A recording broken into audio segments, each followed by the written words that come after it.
तो उस समय मुझे समझ में नहीं आ रहा था कि मैं करूँ क्या, क्योंकि आईटीआई भी कंप्लीट हो गया, विजन भी क्लियर नहीं था करना क्या है। फिर जब इजी वे आया और आपका सेमिनार अटेंड किया तो पूरा चीज़ समझ में आ गया। लेकिन आईटीआई में नॉर्मल व्यू से पढ़ा और रवि सर जो क्लास में बताते थे थोड़ा अलग तरीके से बताते थे, कॉन्सेप्ट अच्छे से क्लियर करके बताते थे। का जो पढ़ने का तरीका क्या था, कितने घंटे पढ़ते थे, क्या करते, थोड़ा बताइए। नहीं सर, खाना बनाते थे। तो उससे टाइम डिस्टर्ब नहीं होता था? सर मेरा तो डिस्टर्ब नहीं होता था, फिर नोट्स को बहुत कम पढ़े सब। मतलब उसके अलावा रवि सर बताते थे, जैसे इनके पास टोटल 100+ मॉक टेस्ट था। ये 100+ मॉक टेस्ट जो प्रीवियस ईयर क्वेश्चन मरवाए थे वो, और निमी का 1000 के आसपास क्वेश्चन है रवि सर के नोट्स में।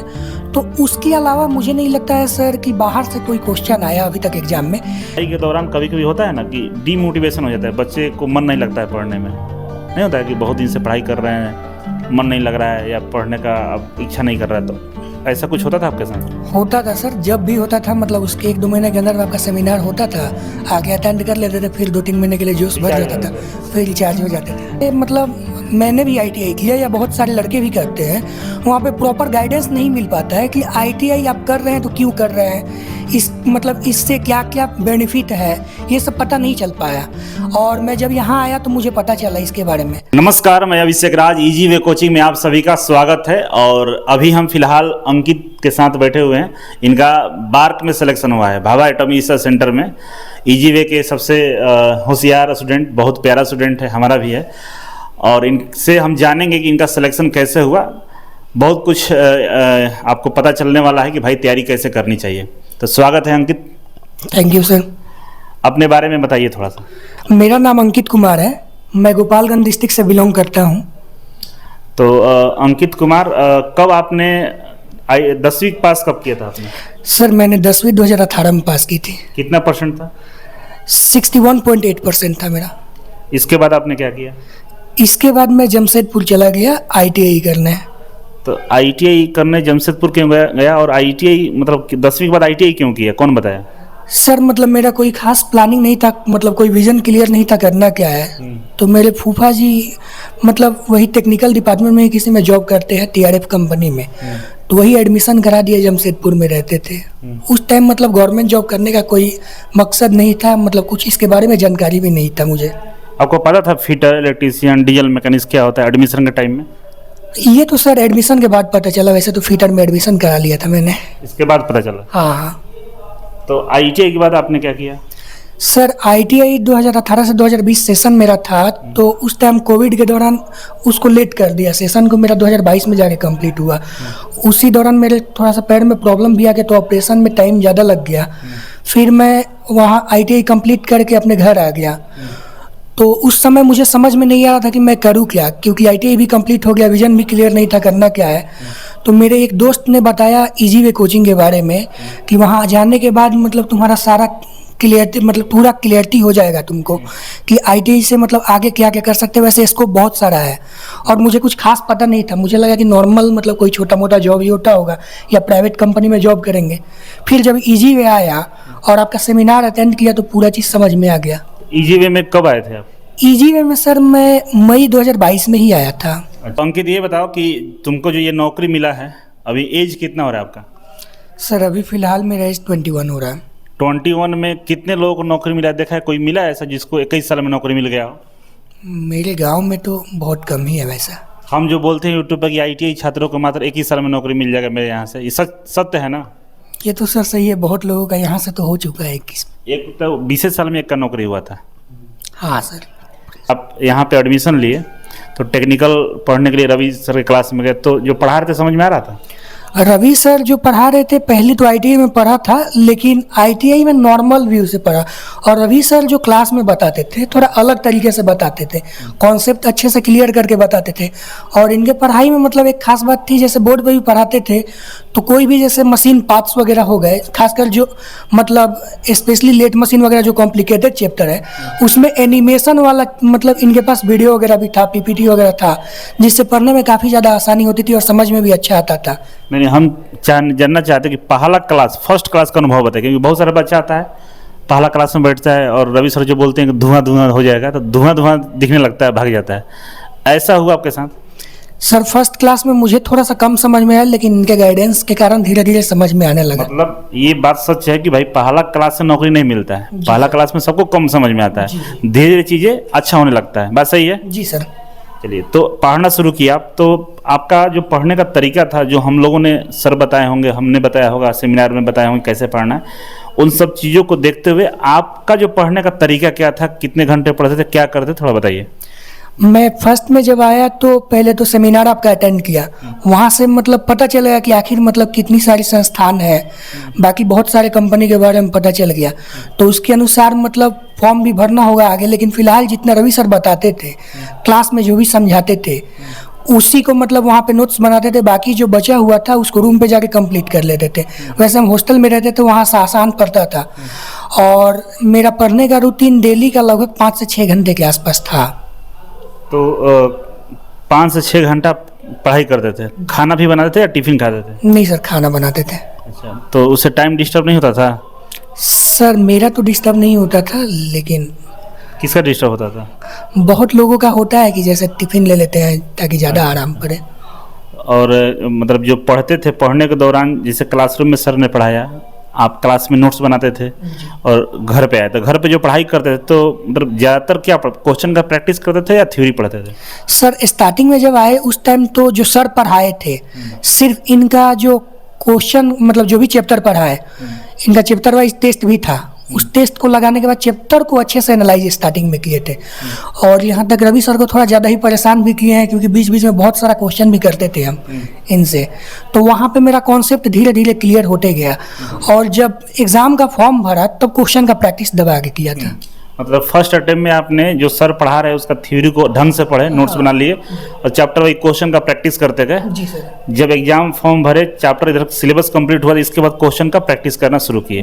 तो जो क्वेश्चन का प्रैक्टिस कर रहे थे, तो जो इजी वे का मटेरियल है, जो रवि सर का मटेरियल है, इसके मतलब पहले इसको अच्छे से किए या और भी कुछ मटेरियल का प्रैक्टिस किया आप?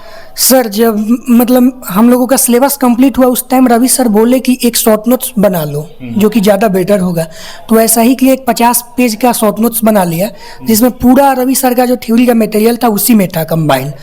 अब उसके बाद जब एक बार सिलेबस मेरा कंप्लीट हो गया तो फिर नोट्स को बहुत कम पढ़े सब, मतलब उसके अलावा रवि सर बताते थे, जैसे इनके पास टोटल 100+ मॉक टेस्ट था, ये 100+ मॉक टेस्ट जो प्रीवियस ईयर क्वेश्चन मरवाए थे वो, और निमी का 1000 के आसपास क्वेश्चन है रवि सर के नोट्स में।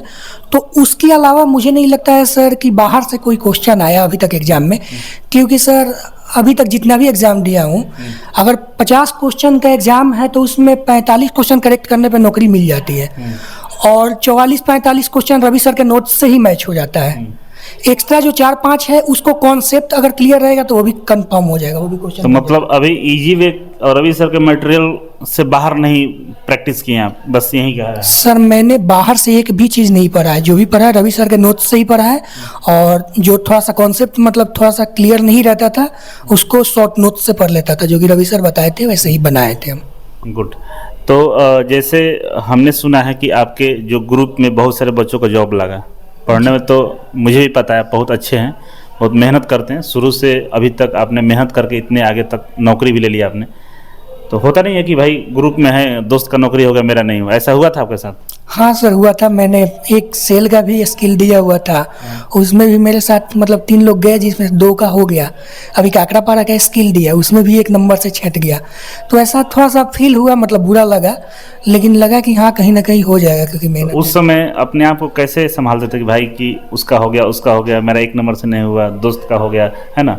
तो उस समय क्या फील होता था कि और मेहनत करना चाहिए या अब हमसे होगा नहीं, क्या लग रहा था?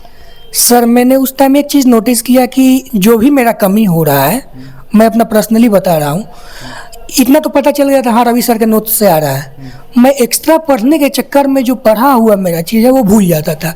उसके बाद से मैंने यही कोशिश किया कि फिलहाल जो रवि सर का नोट्स है जो मेरे पास अवेलेबल है उसी को अच्छे ढंग से कंप्लीट करूं, बाहर से कुछ भी ना पढूं, और वही कहीं ना कहीं मेरे लिए फ़ायदेमंद साबित हुआ। ये तो हम लोग सेमिनार में बताते हैं कि भाई नया नहीं पढ़ना, जो है उसी को बार बार 10 बार रिवीजन करने के लिए बोलते हैं, मतलब 4-5 बार रिवीजन करके, और नया के चक्कर में काम गड़बड़ हो रहा था, है? जी जी ठीक है। इसके अलावा जैसे पढ़ाई के दौरान कभी कभी होता है ना कि डीमोटिवेशन हो जाता है, बच्चे को मन नहीं लगता है पढ़ने में, नहीं होता है कि बहुत दिन से पढ़ाई कर रहे हैं, मन नहीं लग रहा है या पढ़ने का अब इच्छा नहीं कर रहा है, तो ऐसा कुछ होता था आपके साथ? होता था सर, जब भी होता था मतलब उसके 1-2 महीने के अंदर में आपका सेमिनार होता था, आके अटेंड कर लेते थे, फिर 2-3 महीने के लिए जोश भर रिचार्ज जाता हो था, फिर रिचार्ज हो जाते थे। अच्छा, तो जब डिमिट होते सेमिनार में बैठ के रिचार्ज हो गए। ठीक है, तो ज़िंदगी में कभी पैसे वैसे का प्रॉब्लम, पढ़ाई के दौरान कुछ ऐसा फाइनेंशियल क्राइसिस आया आपके साथ? नहीं सर, अभी तक तो नहीं आया। सब चीज़ सही रहा? ठीक है, गुड। अंकित, जैसा कि मेरा नॉलेज है कि बहुत दिनों से आपको हम देख रहे थे, एग्जाम बहुत दे रहे थे, लेकिन थोड़ा समय हमको लगा था कि ज़्यादा लगे। 21 साल एज भले है, लेकिन मेरे ख्याल से थोड़ा सा लेट है, क्योंकि आपके दोस्तों का थोड़ा पहले 6 महीना पहले नौकरी मिला है। इसके पीछे क्या कारण है? सर इसके पीछे सबसे मेन रीज़न है कि मैंने जब भी पढ़ाई किया है तो 2-3 महीने कंटिन्यू किया और फिर बीच बीच में ब्रेक कर लेता था, क्योंकि मैं अक्सर घर जाया करता था हमेशा, तो 10-15 दिन घर पे रुक जाता था, फिर आता था, उतने दिन मेरा पढ़ाई डिस्टर्ब रहता था। अगर कहीं ना कहीं मैं मतलब यहाँ पे कंटिन्यू होकर अगर 1 साल दे देता तो शायद बहुत पहले मतलब मेरा जॉब हो गया होता। कंटिन्यूटी बहुत जरूरी होता है ज़िंदगी में। जी सर, सीक्वेंस और कंटिन्यूटी पूरा बना के रखना चाहिए, और साथ ही साथ मतलब थोड़ा सा मैंने टाइम कम दिया इस पे, थोड़ा सा भी एक्स्ट्रा टाइम दिया होता तो और जल्दी हो सकता था। तो घर बार बार क्यों जाते थे? ऐसे ही सर, मतलब यहाँ पे मन नहीं लगता था, कभी कभी घर चले जाते थे हम। घर ही जाते थे, कहीं और जाते थे? नहीं सर, घर ही जाते थे। तो घर पे कौन सा वहाँ पर मन लगता, वो क्या करता, खेती करता, क्या करता था? नहीं सर, मतलब मैं अपने पर्सनल घर नहीं जाता हूँ, नानी के घर जाता हूँ हमेशा। हाँ नहीं, यार दोस्त वहाँ घूमने चले जाते थे? जी सर। तो फिर कितना, 15 दिन बाद, 10 दिन बाद आते थे? हाँ, 10-15 दिन बाद तो मतलब जिस दिन जाना होता था उसके 1 दिन पहले फिर पढ़ाई से मेंटलिटी ख़त्म, फिर आने के बाद दिमाग को 2-3 दिन सेटल करने में लग जाता था, तो ऐसे टाइम बहुत ज़्यादा बर्बाद हो जाता था। इस वजह से थोड़ा सा लग रहा है कि लेट हो गया था। जी सर। तो ये चीज़ छोड़ा कि लास्ट तक ये करते रहा, मतलब बीच में ऐसा हुआ कि छोड़ दिया, नहीं पढ़ने पर ध्यान दिया? सर अभी तक मतलब जो भी एग्ज़ाम में अच्छा परफॉर्मेंस गया है उसमें घर जाना बंद कर दिया था, लगातार 3-4 महीने अच्छे से पढ़ा, तभी रिजल्ट दिखा। बहुत अच्छे। तो आप लोगों को देखिए, कंटिन्यूटी बहुत जरूरी, कितना भी आप तेज रहिएगा, रेगुलर नहीं है तब नौकरी नहीं मिलता है, ठीक है ना? तो रेगुलर होना पड़ेगा। जैसे खुद इनको गलती का एहसास हो रहा है कि सर बार बार में बीच में ब्रेक कर रहे थे, और ब्रेक से नौकरी नहीं मिलता है, ठीक है? हम ये जानना चाहते हैं कि आजकल सोशल मीडिया का ज़माना है, सबके पास मल्टीमीडिया मोबाइल है, ठीक है ना? यूट्यूब, फेसबुक, व्हाट्सएप, बहुत सारी चीज़ें हैं, गलत फ्रेंड भी है, तमाम चीज़ें हैं। तो क्या इन सब चीज़ पर कंट्रोल मतलब आप कैसे करते थे? कितने घंटे सोशल मीडिया यूज करते थे? सर मैं सोशल मीडिया के नाम पे सिर्फ यूट्यूब ही चलाता था, व्हाट्सएप के भी मैसेज में उतना ध्यान नहीं था मेरा। फेसबुक, इंस्टाग्राम, ट्विटर ये सब इंस्टॉल है फ़ोन में, लेकिन कभी खोलता नहीं हूँ, वैसे ही पड़े रहता है। हाँ, थोड़ा सा टाइम डिस्ट्रैक्ट मतलब दिमाग डिस्ट्रैक्ट हो जाता है, अब यूट्यूब में जैसे शॉर्ट का फीचर दिया है उससे, लेकिन उसको जब पढ़ाई करता था उस दौरान यूट्यूब खोलता ही नहीं था, यूट्यूब ऑफ करके रख देता था। अच्छा। ताकि वो डिस्टर्ब ना करे। तो दिन भर में 24 आवर्स में आप कितने घंटे मोबाइल के संपर्क में रहते थे? सर फ़ोन के संपर्क में तो अप्रॉक्स 8-10 घंटे रहते थे, जिसमें पढ़ाई का भी, क्योंकि सेट भी फ़ोन से मारना था, मोबाइल से ही मारना था। तो जैसे तो पढ़ने के लिए जो पढ़ाई के अलावा मतलब जो काम आप मोबाइल से, जैसे रील देखना, वीडियो देखना या न्यूज़ पढ़ना, मतलब जो पढ़ाई से संबंधित नहीं है, वो सब काम कितना देर करते थे? वो सर मुश्किल से मतलब 1 से 1.5 घंटे करते थे आसपास। मतलब ऐसे देख लिए थोड़ा बहुत। हाँ। ठीक है। बाकी आप सजेस्ट क्या करना चाहेंगे, सोशल मीडिया, मोबाइल से दूर रहना चाहिए या? सर मतलब जो लोग अभी ज़्यादा सीरियस होकर पढ़ रहे हैं उनको तो खासकर इस सब चीज़ का ज़रूरत होना ही नहीं चाहिए। वो ये मतलब ऐसा है कि थोड़ा सा मतलब मूड फ्रेश करने के लिए देख लिए तो आधे घंटे के आसपास देख लिए तो वो सही है, लेकिन जब पढ़ाई कर रहे हो तब वो रख दे उसको या ना देखे तो ज़्यादा बेटर है उनके लिए, क्योंकि वो माइंड को डिस्टर्ब कर देता है बहुत ज़्यादा। और मतलब आजकल जो भी सोशल मीडिया पे है, एआई इतना एडवांस हो चुका है कि जो चीज़ आप चाहिएगा, जो देखिएगा वही आएगा, फिर आपको वहाँ से हटने नहीं देगा। लगेगा कि आधे घंटे देख ले, लेकिन आधे घंटे का 5 घंटे 6 घंटे में बदल जाएगा। ये टाइम का पता नहीं चलता है। मतलब ये सब चीज़ों से आप दूर थे? जी सर। और अब थोड़ा सा अपने बारे में बताइए, आपके घर में कौन कौन है? मेरे घर में बस मैं हूँ, मेरे पापा हैं और मेरा एक भाई है। भाई छोटे हैं? मेरे से 1 साल छोटा है वो क्या करते हैं? वो भी जॉब करता है। तो आपके हिसाब से जो बच्चे आईटीआई कर रहे हैं उनको क्या करना चाहिए? सर बहुत सारे बच्चे तो जो होते हैं मतलब आईटीआई करते हैं नॉर्मल प्राइवेट जॉब के लिए, लेकिन प्राइवेट जॉब में मतलब कोई खास वैल्यू नहीं रहता है, पैसा भी काम चलाने लायक होता है, लेकिन मैक्सिमम जो भी हैं वो सरकारी नौकरी के मतलब वजह से आईटीआई करते हैं। और ये बात कहीं ना कहीं सही है कि आईटीआई के बेस पे गवर्नमेंट जॉब लेना काफ़ी ज़्यादा आसान है। अदर मतलब अगर डिप्लोमा या बीटेक करे उसके तुलना में। और खासकर जब आईटीआई कर ही रहे हैं तो क्यों ना जब स्टार्टिंग से आईटीआई कर रहे हैं उसी दौरान से तैयारी को अच्छे तरीके से करें कि आईटीआई कंप्लीट होने के बाद ही जॉब लग जाए। क्योंकि सर इसमें ज़्यादा मेहनत भी नहीं है, नॉर्मल टेक्निकल पढ़ना है और नॉन टेक हल्का फुल्का नॉलेज होना चाहिए, बाकी नौकरी मिल जाएगी। मतलब आपका कहना है कि आईटीआई में जैसे एडमिशन लिए उसी दिन से मतलब आईटीआई लेवल का तैयारी करना शुरू कर दीजिए, क्योंकि इस क्वेश्चन का पैटर्न लगभग सेम ही होता है, वही सिलेबस होता है। बात सही है सर मेन बात है कि जहाँ से मतलब मैंने भी आईटीआई किया या बहुत सारे लड़के भी करते हैं, वहाँ पे प्रॉपर गाइडेंस नहीं मिल पाता है कि आईटीआई आप कर रहे हैं तो क्यों कर रहे हैं, इस मतलब इससे क्या क्या बेनिफिट है, ये सब पता नहीं चल पाया। और मैं जब यहाँ आया तो मुझे पता चला इसके बारे में। तो मैं तो यही बोलूँगा कि हाँ, अगर जिनका आईटीआई कंप्लीट हो चुका है वो एक बार ज़रूर इजी वे आ जाए ताकि उनका विज़न क्लियर हो जाए आखिर करना क्या है लाइफ में। अच्छा, तो ये एक बात हो सकता है कि आईटीआई के दौरान ही आपको इजी वे से मुलाकात हो जाता, मतलब जब आप आईटीआई शुरू किए थे करना तो शायद नौकरी पहले ही हो जाती।